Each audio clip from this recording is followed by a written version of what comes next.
That's gorgeous. Look at that. Mama Duck leading the T-34s to battle. Welcome back to more WARNO. We are going to be trying out something interesting as the KDA, because some of you wanted me to play with a battle group that is relatively weaker than the other battle groups. So the KDA is definitely, I mean, it's capable, but only in specific scenarios. It lacks good tanks, but it has good AA. It has good infantry, but it lacks other things like good recon and that kind of stuff. So it's really kind of just in the middle there. It doesn't really know what it wants to do. But it's definitely a really capable infantry battle group. And I'm going to show you how you could use a battle group like this. Now we are playing on Cyrus, one of my favorite maps, I gotta say, in WARNO. And we are going to attack Foxtrot here on the left side, where people usually play very passively. So when they play on this side, they just get into the town here, and they just get ATGMs and tanks and recon all across here, or maybe also in the patch of woods here. And they just trade blows with the other team who is going to hold in the forest. So it's really a difficult place to push, I think, according to a lot of people. But there is a way. There is a way, and I'm going to show you how. Now we have two Aufklärer units, recon units, pushing to the flank of Foxtrot to basically draw the enemy away towards this little area here. We also have smoke that is going to be put down here and there, basically to create a little good of a, a little gap here for infantry to fight with. And they're going to be charged with moving up the hill. Now we also have some Spetsnaz. Are these Spetsnaz? They are Spetsnaz.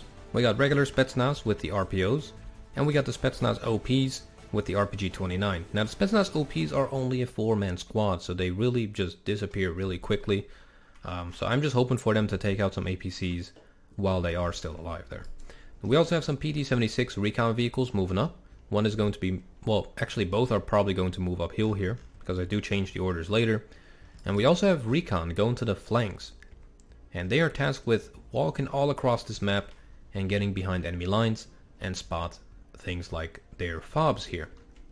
And if you didn't notice, fobs have been added to the game finally. This was added yesterday at the moment of recording, and I gotta say there has been a little bit of an increase in artillery usage across the board, but that is why I'm pushing for the flanks. That is how you can shut that down. Because the thing is, people will probably have removed supply truck cards from their battle groups to instead put a fob card in there. So they will have less supply trucks to play with. So if you destroy the fob, well, they're going to run out of supplies really quickly. So that is the mission of these two recon units. Now they're quite expensive. I mean, 50 points each for just the infantry, so that's already 200 points just infantry, and the MI2s are what, 20 points or something. So that's going to be quite an expensive little recon mission, but it's going to be worth it, I promise you. Now, our regular units that are spawning in our regular deployment zone are Machschützen and Panzerjägers and Pioneers, and we also have an FLA and a Buck that is moving up front. We also have a T-55 command tank that is going to be tasked with taking over this zone and also neutralize or at least contest Foxtrot. So it's going to be a ton of fun here. We have another field depot right here actually. I didn't even see that. Yeah, a lot of people are using them. I don't really see the need to use them, especially if you can just buy Mi-26 helicopters in your battle groups, because you get two of them per card, I believe, and each of them carries 6,000 supplies. So if you have two of them, that's 12,000 supplies for a mobile fob, which is definitely better than having a stagnant fob like that, which gets easily destroyed with some artillery. So it really depends on the battle groups as well. For this one, I do have quite a bit of artillery. I have a couple of these 130 millimeters. I also have the Malkas, which are massive. I believe 203 millimeters. And yeah, I don't have a fob. I just have an Mi-26. That is going to be more than enough to resupply these guys, because each salvo is a supply cost of 1,000, which is quite a bit. I do agree, but you have 40 rounds with that. So yeah, not each salvo is 1,000, but you know, the entire unit will use 1,000 supplies, which is 40 shells. So that is quite, you know, that's a lot of artillery. Now here we go, the smoke is being put down. That is going to already distract the enemy and make him think, okay, what's going on here? And my recon helicopters are moving really nice and fast. towards that position. And this is actually one of the maps where you can make use of airborne units that are actually in helicopters, because they're going to be faster than your forward deployed units. Now if we just go into neutral mode here, I don't know if the smoke actually caused him to unload here prematurely, because he didn't really move into the rest of the regions. And look at the amount of units that are moving in. It is just absolutely crazy. Now the Aufklärer does get into a good position where it is in cover. It's going to unload here and basically walk up the hill. And that is going to keep them busy. And yep, even these other units are moving into this little general region, and they're going to be kept busy there. Now the Spetsnaz, I was initially being a little bit careful with them. I didn't believe that he would actually fall for this trap, because he's moving his Scorpions and his Scorpions and other units in here as well. But the Jäger Aufklärer does exactly what it was meant to do, which is to distract the enemy. And also it keeps their planes busy as well. Try to go for these poor Mi-2s. Now the Spetsnaz is walking across, but since I don't really see too much over here, I'm moving the Panzerjäger and the Pioneer up to unload and get into these other houses right here. And they are going to be tasked with just having a little bit of a point where I can reinforce relatively safely. So we have other units moving up as well. Spetsnaz OPs, Matschützen, and also a T-3485. T-3485 is kind of a troll unit, but it's mainly there to just suppress the enemy, and it draws all of the fire towards it as well. Now the PT-76 does eat a Milan too, which is very unfortunate. But then again, it's just a PT-76. And here you go, the Milan is already 2 out of 6 AT-GMs out. Now with that, we get our Matschützen into the area. Spetsnaz OPs are holding nicely, destroying a lot of these transports, and each transport is worth 20 points. Usually I turn off the option that basically enables them to fire at empty transports, but each of them is about 20 points, so you actually deny the enemy income if you destroy them. Really nice RPG hits on the Scorpion here. There's another one here. These guys got a 76mm, which is quite painful. It's quite painful. Look at that, the Milan is actually missing the T-34. The Lux was firing at it, but we actually managed to take it out with the PT-76 T-34 combo. Do we survive another one? Yes, we do. Look at that. Now at this point, if we just look at the rest of the map, we had 2 people pushing middle, Gen Trash and Saloisto. We basically made a plan that said, okay, you guys double team middle, I'm going to attack the left and keep him busy, and we got Red Devils attacking the right side to keep him busy over there. So this plan worked out beautifully. Usually the middle turns into a meat grind, so you have to attack it with overwhelming firepower, or overwhelming units, to kind of deny that meat grinder to take place. Now the Pioneers here, together with the Spetsnaz and my Matschützen, are doing really good. And we also have some 130mm shells raining down on top of the Fallschirmjäger there, because we did spot some supplies and I want to deny them getting resupplied. Now these couple Puma Pirates could be a problem, so we moved the FLA SFL, the 57mm autocannon anti-air. I highly recommend these guys. They are insane. These guys are absolutely amazing. They immediately stun whatever helicopter they fire at. Even Apaches or whatever, it doesn't matter. And that already means you win the battle. I'm not even kidding. They're really good. Now we also call in some Mi-24s. Kind of have a mobile reaction force, take out some of these units that are flanking us. But the T-55 command tank says no. And he takes out one of the ERC-90s. And does he actually take out the second one as well? Yep, he does.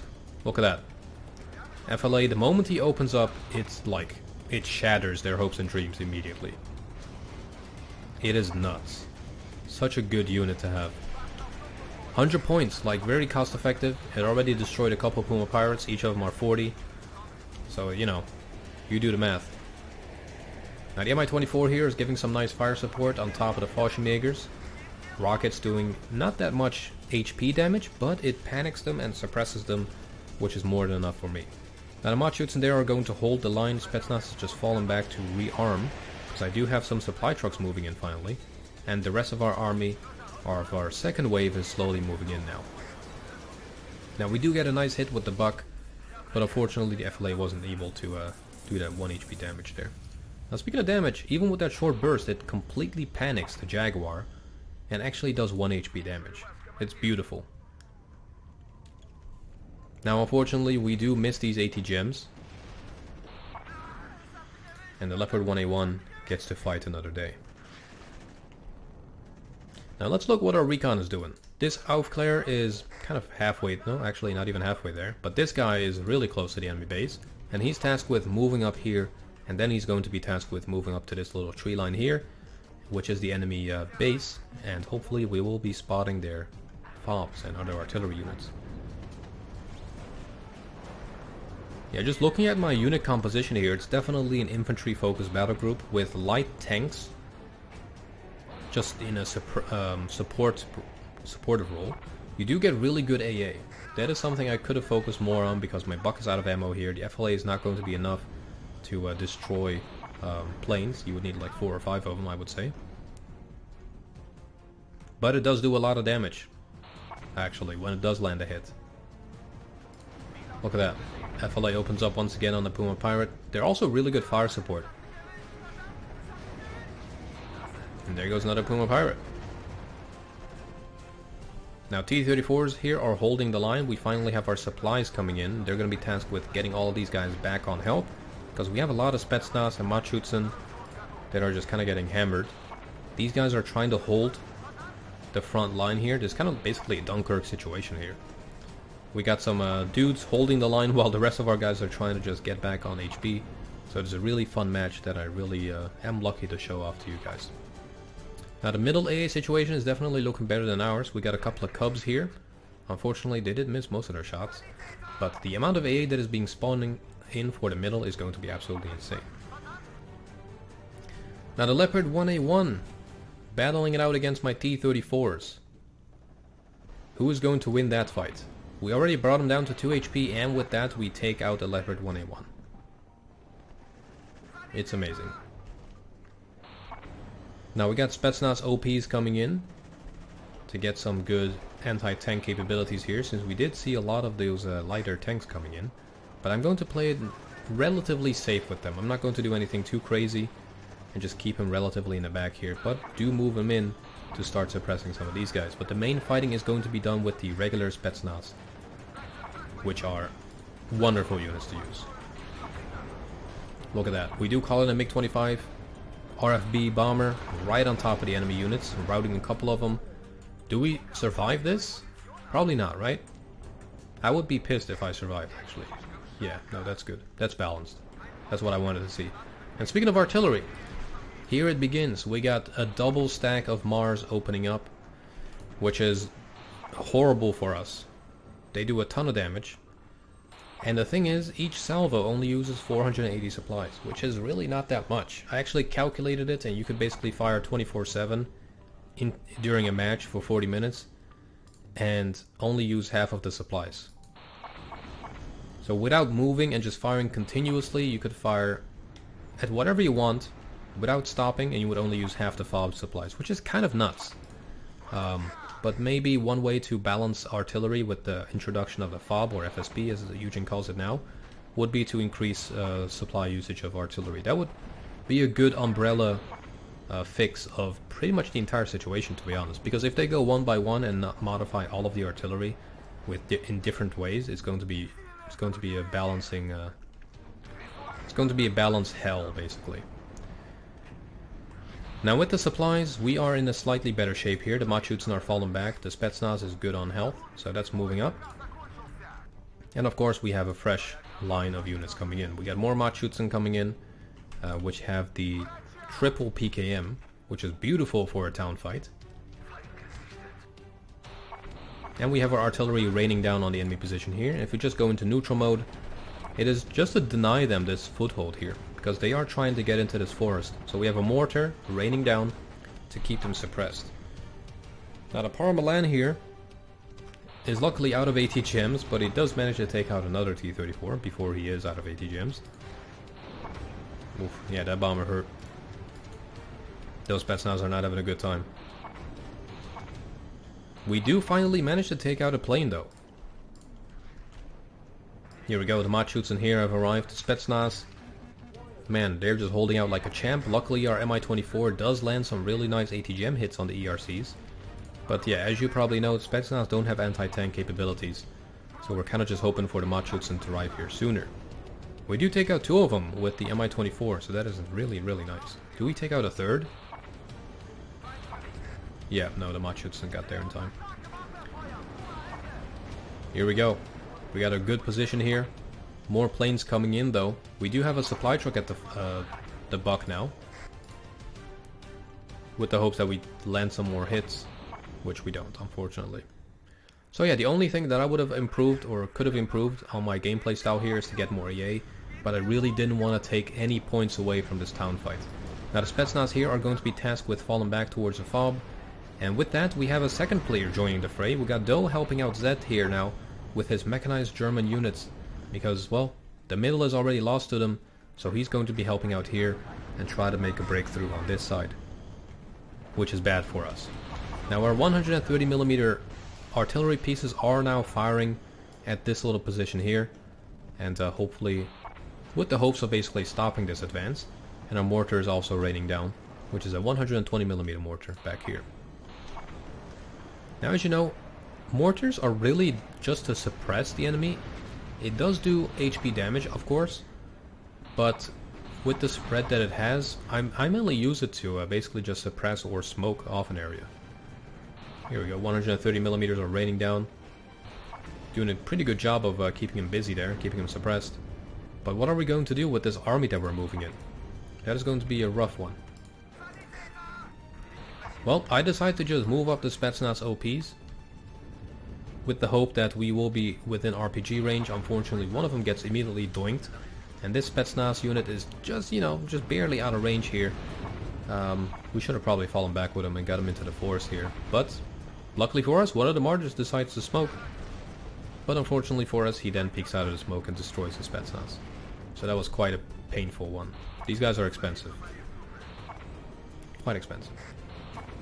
Now at this point, I do call for help. So we got General Trash coming in with 3 of his tanks, which is something I just massively lack. So as you can see, a couple of tanks here are making a huge difference.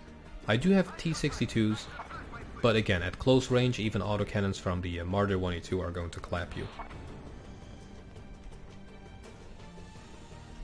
Luckily though, we have Jossten, and the plan here was to initially unload him in the smoke and attack move him to this position here.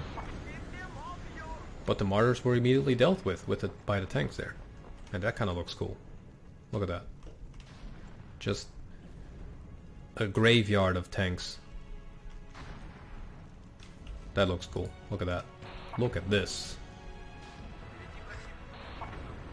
That's a screenshot right there. Doink.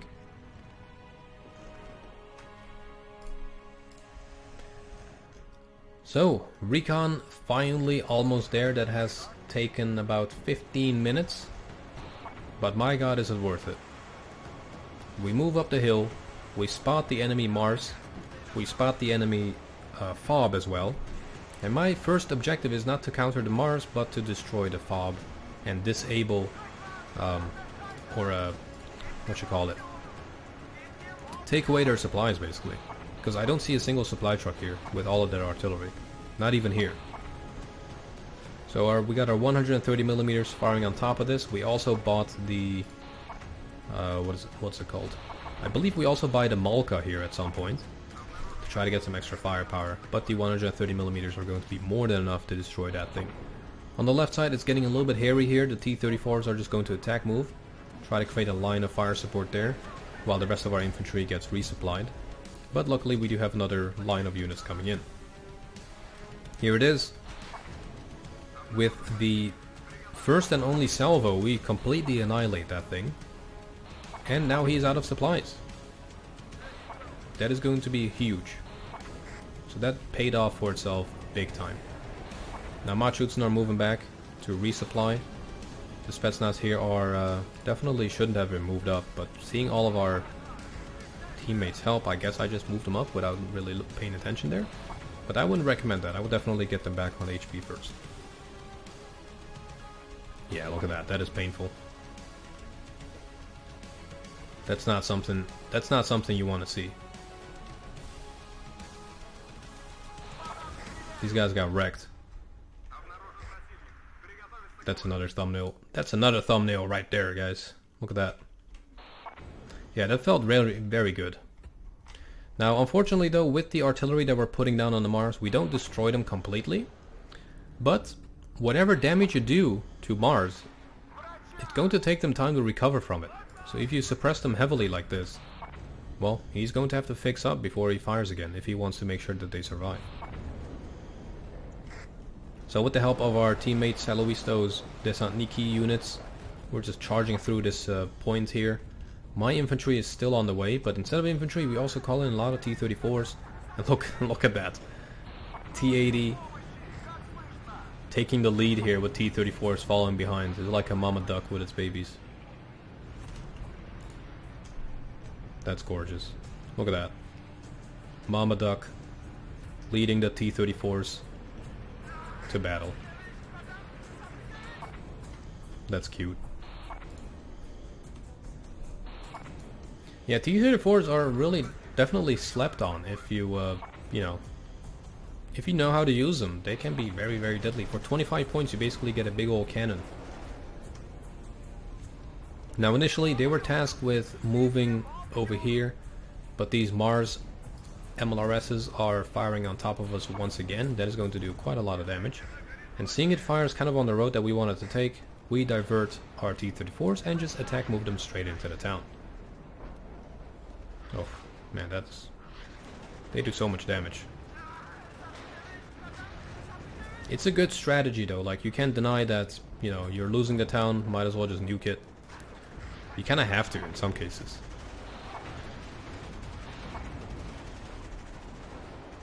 But I usually don't like to do it, it kinda takes away from the urban combat fun. Yeah, we bring it down to 1 HP, which was very, very unfortunate for us. If we just got one more good hit there, we would have done it. But we didn't manage to do so. So we don't get to actually destroy the Mars, but they are now messed up. And our allies have spotted their artillery over here, and they are actually doing quite a lot of damage to them as well. And they're keeping them nice and busy. So successful recon mission behind enemy lines. Oof, look at that. The beautiful crossfire from T-34s and T-62s all over the place. Look how much damage that does. And the beautiful thing is, he needs to call in an expensive cluster bomber and AT plane to try to take that out.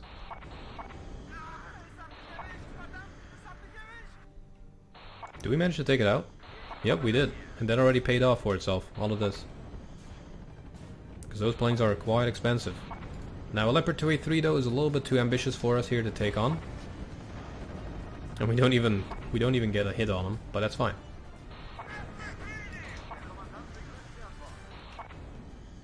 Now, really nice positioning from General Trash's units here. They don't just stop in the area, they keep moving and they keep pushing forward towards the next best position.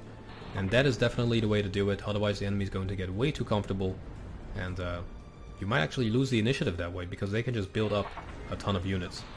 Now T-80 UD firing away at the 283, landing a really beautiful hit, putting it down to 7 HP. And we got a T-80U firing away. It's down to 3 HP, and the T-80U is going to finish that off. And that is going to be a very painful loss for those units there. Oof. Oh, that is beautiful.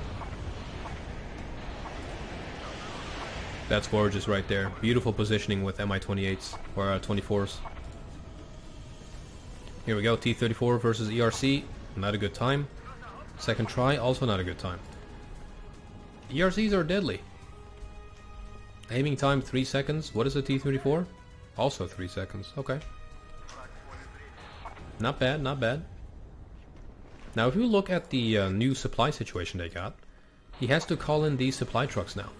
And they're going to run out really, really quickly. And especially since these guys are now messed up, cohesion is low and everything, they're not going to have a good time.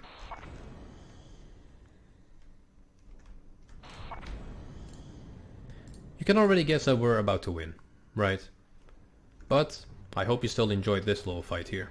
This was such a really fun match and fun strategy to pull off. Not so fun to see all these craters later on, I gotta say, but some of them are mine. So I'm gonna just own up to that. And I use it to really just try to have a foothold in the town. Otherwise I probably would have lost it if I didn't use my artillery, for sure. Now looking at the rest of the map, the amount of AA in the middle is just completely insane.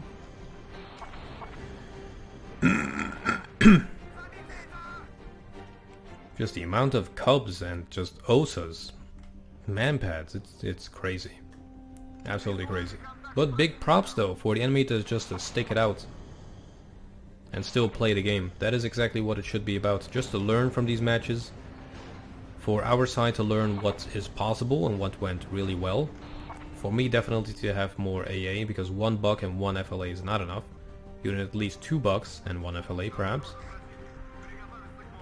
And for blue team to cover the flanks.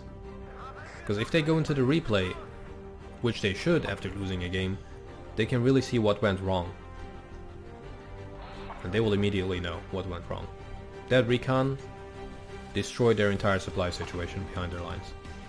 And with that we end the match. We didn't do too bad. 1,360 kills, 3,580 losses. Definitely basically just neutral, not amazing. But man, this Spetsnaz OP, 4 martyrs. Now our artillery destroyed that fob, which I'm very proud of. Definitely enjoy doing those little flanks. Our buck actually managed to take down 3 planes, so that's good. And yeah, look at that, 130mm taking out the FSP. And the T-34 is actually doing a decent job as well, together with the MiG-25 close air support unit there. We lost a lot of units to the Mars. Look at that. That is, yeah, that was kind of disgusting, the amount of units we lost to that. But hey, that was a lot of fun. I hope you guys enjoyed, and I'll see you guys back soon. Take care.